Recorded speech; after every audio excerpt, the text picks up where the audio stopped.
बिस्मिल्लाहिर्रहमानिर्रहीम अस्सलाम वालेकुम hello everyone I hope you all are doing well.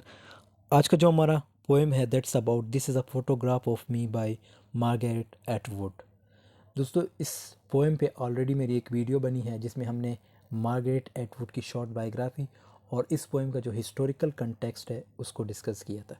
तो उस वीडियो का लिंक आपको डिस्क्रिप्शन में मिल जाएगा। आज की वीडियो में हम इस पोएम के जो की फैक्ट्स हैं या की पॉइंट्स, साथ में पोएम की ट्रांसलेशन और लास्ट में इस पोएम का जो थीम होगा वो डिस्कस करेंगे।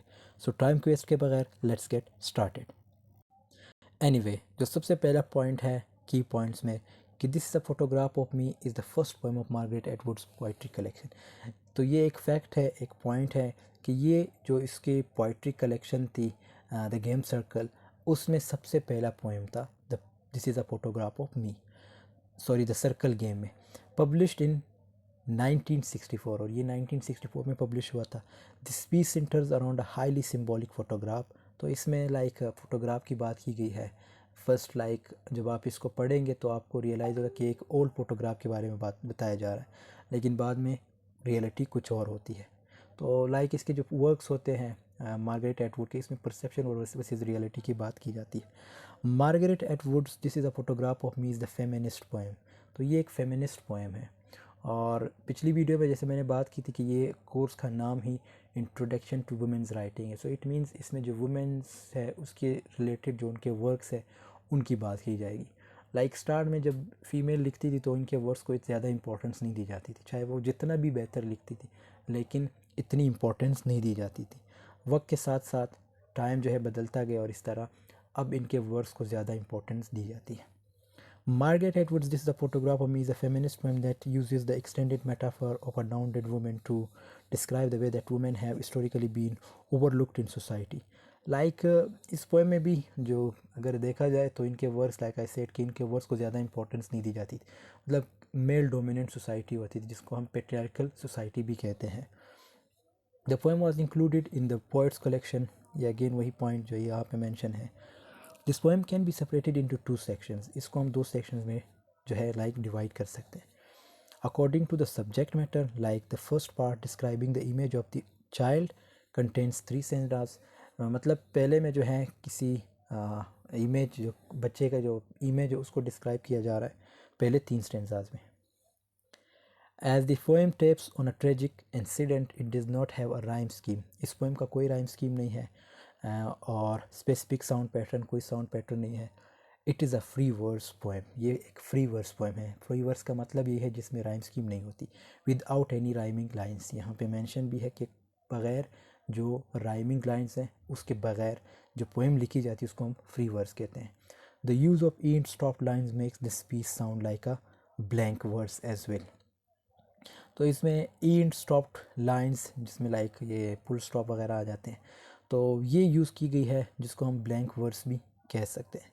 The short lines having only a few syllables keep the face swift but the pauses and full stop use this in this piece suddenly break this flow.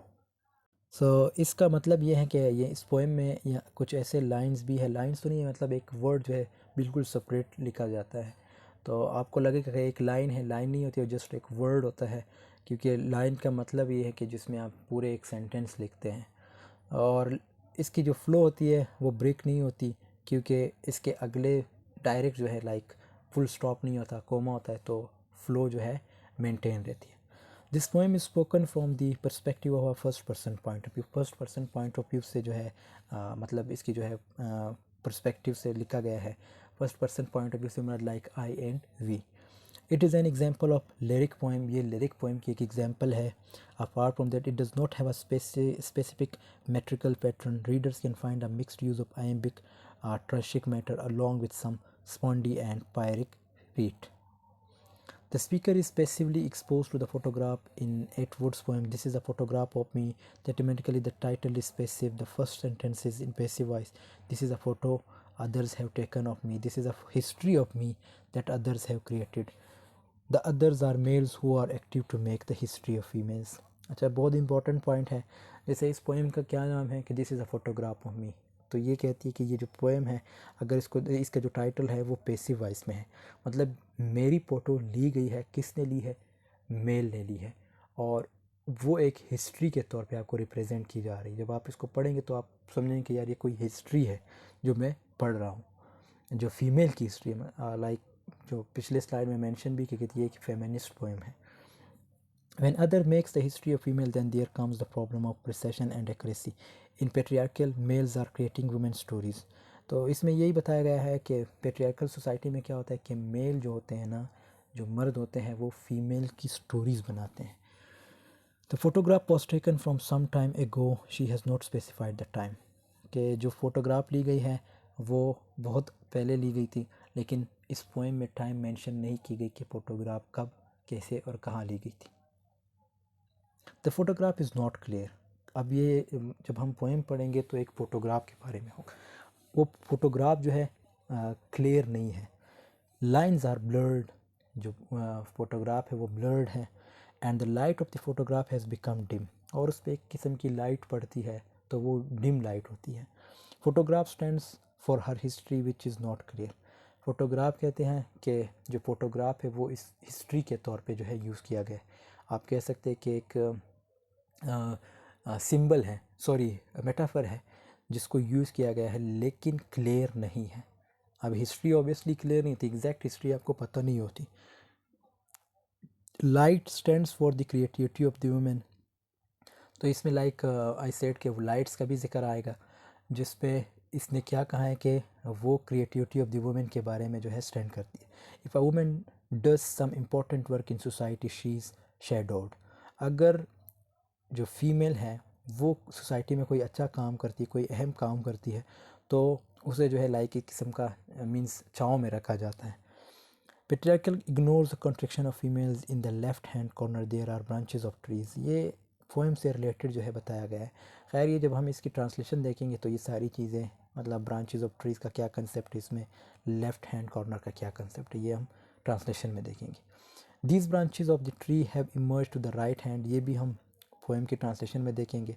तो ये सारी चीज़ें जो है हम पोएम की ट्रांसलेशन में देखेंगे। Here the right hand side frame house stands for male and the left hand side branches stands for female. तो ये अभी से आप लोग इसके जो इम्पोर्टेंट पॉइंट है अगर इसमें देखें कि जो राइट हैंड अगर यूज़ होगा तो वो किसके लिए यूज़ होगा, मेल के लिए यूज़ होगा, और लेफ़्ट हैंड फीमेल के लिए, मतलब लेफ़्ट हैंड ब्रांचेस अगर यूज़ होगा तो वो फीमेल के लिए होगा। In the patriarchy a woman is created as the left hand and a man is created as the right hand. The woman is placed on the left hand simply associated with branches that have no roots, and the man is placed of the right hand side. The left hand is normally weaker than the right hand. अच्छा, इसमें like एक किस्म की फिर जो है तशबीह की गई है कि जो फीमेल है उसको वीक कंसिडर किया जाता है। मतलब इन्होंने क्या कहा है इस पॉइंट में कि जो फीमेल है उसको लेफ़्ट हैंड कहा गया है। अब लेफ़्ट हैंड ऑब्वियसली अगर आप राइट हैंड से काम करते हैं तो आपका जो लेफ़्ट हैंड होगा वो इतना बेहतर काम नहीं करता जितना आपका राइट हैंड काम करेगा। तो ये भी यही बता रही है कि लेफ़्ट जो फीमेल है उसको लेफ़्ट हैंड से रिप्रेजेंट किया गया, मतलब शी इज़ वीकर, लेकिन जो मेल है उसको राइट हैंड से रिप्रेजेंट किया गया। It means the male is stronger. Lake stands for the society of the photograph. जो लेक होगा मीन्स जो तालाब होगा वो किसके लिए स्टैंड करेगा, photograph society, for the society of the photograph. They can destroy my photograph but can destroy my existence. कहते हैं कि ये जो मेरी फ़ोटोग्राफ है जो इन्होंने ली है ये शायद ये तबाह भी कर दें, मीन्स डिस्ट्रॉय कर सकते हैं, बट जो मेरी एग्जिस्टेंस है वो कभी भी तबाह नहीं हो सकती। ओबियसली फ़ीमेल की एग्जिस्टेंस कभी भी तबाह नहीं हो सकती। Time is not clear, it means that when the domination started it was not clear. Time भी क्लियर नहीं है कि जब डोमिनेशन स्टार्ट हुई थी, डोमिनेशन से मुराद जो मेल की डोमिनेंसी स्टार्ट हुई थी तो वो भी क्लियर नहीं है। A women has been exploited since time immemorial. मतलब जो एक्सप्लॉइट है इसका मतलब ये है अपने मकसद के लिए इस्तेमाल कर, फीमेल को जो है अपने मकसद के लिए यूज़ किया जाता है। Therefore the speaker does not like to historicise the historicise the time, कि जो फीमेल है मतलब जो स्पीकर है वो भी हिस्ट्री की तरफ ज़्यादा फोकस नहीं करती, क्योंकि हिस्ट्री जो है जैसे फ़ोटोग्राफ ब्लर है इसी तरह इस पोएम में फ़ोटोग्राफ को जो है हिस्ट्री के तौर पर रिप्रेजेंट किया गया, लेकिन फ़ोटोग्राफ ब्लर है सो इट मीन हिस्ट्री भी ब्लर है। अब हमारा जो टॉपिक है वो यहाँ से एक्चुअल जो है स्टार्ट होता है। वो तो इम्पोर्टेंट पॉइंट्स थे, की पॉइंट्स थे। सो यहाँ से जो है हम इसको डिस्कस करते हैं। पहला जो 4 लाइन्स है इसको देखते हैं। पहला लाइन, सबसे पहले अगर पहले लाइन को देखें, it was taken some time ago, कि ये जो फ़ोटो है कुछ वक्त पहले ली गई थी, मतलब पुरानी फ़ोटो है, कई साल पहले ली गई थी। At first it seems to be a smeared print, blurred lines and grey flecks blended with the paper. तो कहती हैं कि और अगर पहली नज़र में इसे देखे, पहली बार इस फ़ोटो को देखेंगे तो आपको लगेगा कि ये जो है फ़ोटो है प्रिंट की गई है। मतलब कहते हैं ये जो राइटर है वो ये कहती है कि जब आप इस फ़ोटो को पहली दफ़ा देखेंगे तो आपको लगेगा कि यार ये फ़ोटो जो है ये प्रिंट की गई है, मतलब ख़राब हो चुकी है, इतनी गंदी कंडीशन में ये फ़ोटो है। आपको ऐसे लगेगा आप इस फ़ोटो को देख कर कुछ समझ नहीं पा सकेंगे। और ये पेपर जो है जिस पर ये फ़ोटोग्राफ बनी हुई है, इस पर जो इमेज हैं वो ब्लर हो चुके हैं और ये पुराने ज़माने की फ़ोटो है। तो वाइट एंड ब्लैक मीन्स रही होगी और इस पर ग्रे कलर के धब्बे पड़ चुके हैं। मीन्स पहले ये फ़ोटो जो है ब्लर हो चुकी है, जितनी भी शेप्स है फ़ोटो में जिसे देख के आप समझ सकते हैं ये सारे जो है पेपर में ब्लेंड हो चुके हैं। ब्लेंड मीन्स मिक्स हो चुके हैं। तो ये समझना इस फ़ोटो में क्या है थोड़ा मुश्किल होता है पहली नज़र में। मतलब ये फ़ीमेल जो राइटर है वो ये कह रही है कि जब आप इस फ़ोटोग्राफ को देखेंगे तो आप समझ नहीं पाएंगे कि इसमें है क्या, क्योंकि फ़ोटो जब आप देखेंगे आपको लगेगा कि ये प्रिंट की गई है। और जब प्रिंट की गई है तो फिर प्रिंट में क्या होता है, ओबियसली उसमें ब्लैक एंड वाइट दोनों कलर मिक्स होते हैं। तो ये भी यही कहते हैं कि आप इस फ़ोटो को सही से नहीं समझ सकेंगे। फिर अगले लाइंस में क्या कहा गया है कि then as you scan it you see in the left hand corner a thing that is like a branch part of a tree, balsam or stress emerging, and to the right, halfway up, what ought to be a gentle slope, a small flame house. तो इन lines का मतलब ये है, और जब तुम इसे scan करोगे, यहाँ पे जो वर्ड स्कैन यूज़ हुआ है, कहते हैं कि जब तुम इसे स्कैन करोगे, मतलब इस फ़ोटो को जब तुम स्कैन करोगे, इसे समझने की कोशिश करोगे, तो तुम देखोगे इसके लेफ़्ट हैंड कॉर्नर में, लेफ़्ट हैंड कॉर्नर में एक ऐसी चीज़ जो बिल्कुल एक ब्रांच की तरह है, यानी उस फ़ोटो में एक शाख नज़र आ रही है, यानी वो एक पेड़ का हिस्सा है। ये पेड़ कौन सा है ये याद नहीं पॉइंट को, ये तो बेलसम का पेड़ है या स्पैरस का पेड़ है, और फ़ोटो में थोड़ा सा नज़र आ रहा है, सिर्फ उसकी डाल नज़र आ रही। और जो राइट हैंड कॉर्नर है उसमें फ़ोटो का जो मिडल हिस्सा है, जो देखकर ऐसा लगता है जैसे कोई स्लोप है और असल में एक घर का फ्रेम हाउस है। यानी देखकर ऐसा लगता है जैसे कोई स्लोप है और असल में एक घर का फ्रेम हाउस है, यानी वहाँ पर एक छोटा सा घर है और उसकी छत पर जो स्लोप बना हुआ है वो हमें इस फ़ोटो में नज़र आ रहा है। तो इतनी ब्लर होने के बावजूद इस फ़ोटो में एक पेड़ नज़र आ रहा है और एक घर की छत नज़र आ रही है। फिर अगली लाइंस में क्या कहा गया है, in the background there is a lake and beyond that some low hills. इस फ़ोटो का जो बैकग्राउंड है उसमें एक झील है। लेक का मतलब है झील। मैंने पिछले उसमें आई थिंक स्लाइड में तालाब का बताया था, तो लेक का मतलब है झील, सॉरी फॉर दैट। इस फ़ोटो का जो बैकग्राउंड है उसमें एक झील है, एक लेक है जो नज़र आ रही है, और इस झील के पीछे कुछ हिल्स है। हिल्स का मतलब है पहाड़ वगैरह, छोटे छोटे पहाड़ हैं, और ये सारी चीज़ें हम उस फ़ोटो को देखकर समझ सकते हैं। अब यहाँ पे इम्पॉर्टेंट चीज़ ये है कि यहाँ तक लोग जस्ट उस फ़ोटोग्राफ के बारे में सोच रहे थे। अब अगले लाइंस में पोएम का जो मूड है या जो टोन है वो बिल्कुल चेंज हो जाता है।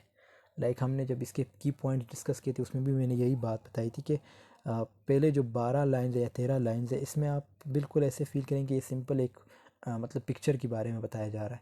अब इसमें आप और बहुत सी चीज़ें आपको देखने को मिलेगी और आपको जो है लाइक उसको जो है समझ सकेंगे।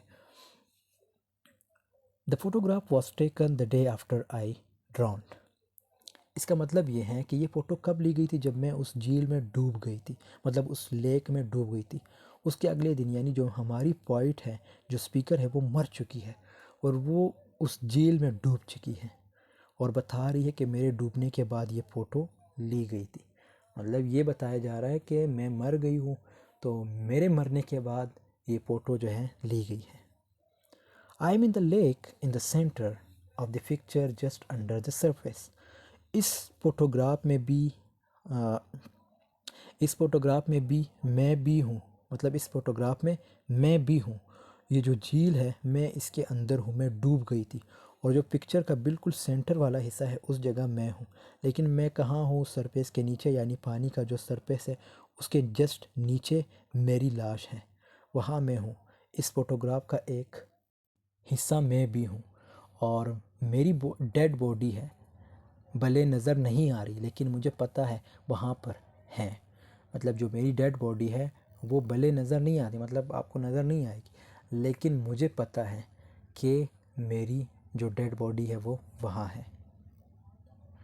It is difficult to say where precisely or to say how large, small I am. The effect of water on light as a distortion. ये बताना बिल्कुल मुश्किल है, मीन्स ये बताना मुश्किल है कि वो जो मेरी डेड बॉडी है वो आखिर कहाँ है। बिल्कुल एक्यूरेटली बताना मुश्किल है इस फ़ोटोग्राफ को देख के, और ना ही ये बताया जा सकता है कि मैं कितनी बड़ी या कितनी छोटी हूँ। मेरी डेड बॉडी की साइज़ क्या है, मैं एक यंग वुमेन रही थी या मैं एक छोटी बच्ची रही थी, यह बताना मुश्किल है।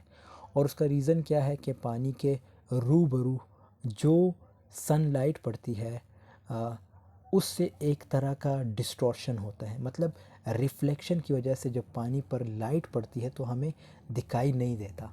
ये चीज़ आप गाड़ियों में भी देख सकते हैं, जब इंडिकेटर्स होते हैं, जब उसकी रिफ्लेक्शन आप पे पड़ती है तो ओबियसली आप बहुत मुश्किल होता है आपको सामने देखना, कुछ उस चीज़ को समझना कि सामने से कोई और या कोई गाड़ी वगैरह, कोई बाइक शाइक तो नहीं आ रहा। तो इट मीन्स एक किस्म की डिस्टॉर्शन होती है।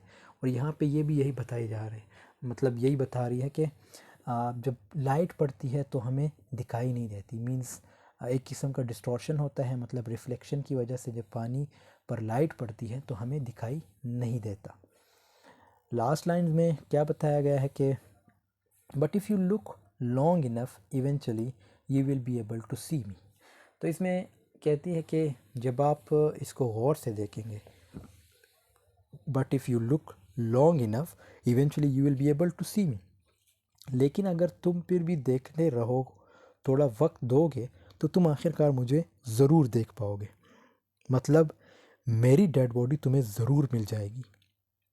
अब यहाँ पे क्या बताया गया है, अगर इसको हम देखें, कोई एक्सपेक्ट ही नहीं कर रहा था कि ये पोएम में जो है डेड बॉडी को ढूंढने के लिए लिखी गई है। तो फ़ोटोग्राफ में हमें बहुत कुछ देखना चाहिए। इसका सिंपल ये मतलब है कि फ़ोटोग्राफ का ये मतलब नहीं कि आपने जस्ट उसके कलर शलर देख लिए या बस आपको ये लगा कि यार ये फ़ोटो है अच्छी बनी है। उस फ़ोटोग्राफ में बहुत कुछ होता है, बहुत डीप मीनिंग्स होते हैं, उसको आपने ढूंढना होता है। और ये एज अ लिटरेचर के स्टूडेंट ये ज़रूरी भी होता है कि आप चीज़ों को अच्छे से ऑब्ज़र्व कर सको। तो इसमें भी लास्ट में यही बताया जा रहा है कि कोई बंदा ये एक्सपेक्ट ही नहीं कर पा रहा था कि ये जो पोएम है ये डेड बॉडी को ढूंढने के लिए लिखी गई है। अब वो डेड बॉडी किसकी है? शायद राइटर की है जिसने ये पोएम लिखा है, मींस मार्गरेट एटवुड की है, या किसी और की हो सकती है। फीमेल की डेड बॉडी। फिर ये बताया जा रहा है कि शायद इसलिए भी आप लोगों को नज़र नहीं आ रहा क्योंकि उस पर एक लाइट की रिफ्लेक्शन पड़ती है, डिस्टॉर्शन होती है, मींस आपको इसलिए सही से नज़र नहीं आता। और लास्ट में इसके थीम्स देखते हैं। देखो, एक थीम, इसका जो मेन थीम बनता है वो फेमिनिज़म है। फेमिनिज़म, अगर इसके की पॉइंट्स आपने अच्छे से जो हमने अभी डिस्कस किए वो अगर आपको समझ आए हैं तो आपको ईज़िली फेमिनिज़म की थीम समझ आएगी। फेमिनिज़म की थीम इसलिए है क्योंकि इसमें जो फीमेल है उसको उसको सप्रेस किया जाता था, मींस उनके जो राइटिंग्स थे या जो उनका वर्क्स थे उनको ज़्यादा इम्पोर्टेंस नहीं दी जाती थी। यहाँ पे अगर आप देखें जो ये डेड बॉडी है, इवन ये भी एक फ़ीमेल की है। मतलब ये यही बात कर रही है कि आप लोगों को वो डेड बॉडी नज़र नहीं आ रही, आपको जस्ट वो पिक्चर नज़र आ रही कि पिक्चर में है क्या, लेकिन एक्चुअल में वो एक डेड बॉडी होती है। लेकिन आपको इसलिए नज़र नहीं आती क्योंकि उस पर एक रिफ्लेक्शन पड़ती है, तो आपने उसको गौर से पढ़ना होता है। इसी तरह जो फीमेल है उनके वर्क्स को भी आपने गौर से देखना होता है, उसमें भी बहुत कुछ होता है, उनके वर्क्स को आप इग्नोर नहीं कर सकते, निगलेक्ट नहीं कर सकते। द डिस्टॉर्शन ऑफ रियलिटी, ये एक थीम बनती है। The importance of understanding others in society, दूसरों को समझना सोसाइटी में, ये इंपॉर्टेंट थीम बनती है। अब ये ऑब्वियसली इसमें क्या बताया गया है कि अगर इस थीम को हम देखें तो इसमें ये बताया गया है कि किसी की फीलिंग्स को समझना, किसी के इमोशंस को समझना। अब ये पोएम जो है फेमिनिस्ट पोएम है, तो इसमें क्या इसमें जो इम्पोर्टेंट पॉइंट ये बनता है कि हम जो फीमेल होती है, मतलब जो फीमेल्स होती है, उनके फीलिंग्स, उनकी जो इमोशंस है उनको नहीं समझ पाते। हमने हमेशा क्या किया है, हम हमेशा डोमिनेंट रहे हैं और उनको सप्रेस करते हैं, तो उनके जो फीलिंग्स है, उनके इमोशंस है, उनको हम नहीं समझ पाते। Loss of what, loss of those things which have been mentioned by the writer Margaret Atwood, like loss of attention. हम अटेंशन नहीं देते किस चीज़ को, मतलब सोसाइटी में अगर कोई किसी की कोई प्रॉब्लम हो या कोई फीमेल हो, उसको कोई प्रॉब्लम हो, तो हम उस चीज़ को ज़्यादा फोकस का ज़्यादा मीन्स पे हीड मीन्स अटेंशन वगैरह नहीं देते। तो ये चीज़ें हम लॉस करके, और ये चीज़ें हमें लॉस नहीं करनी चाहिए। हमें एक दूसरे के जो वर्क्स है होते हैं, स्पेशली जो फीमेल लिखती हैं, तो उन चीज़ों को जो है अप्रिशिएट करना चाहिए। मॉरलिटी एंड सेपरेशन, ये भी इम्पॉर्टेंट थीम बनती है इसकी। सो आई होप ये वीडियो आपको पसंद आई होगी। वीडियो पसंद आई है तो ज़रूर लाइक कमेंट शेयर कीजिएगा। मिलते हैं नेक्स्ट वीडियो में, तब तक के लिए अल्लाह हाफिज़, टेक केयर ऑफ़ योरसेल्फ।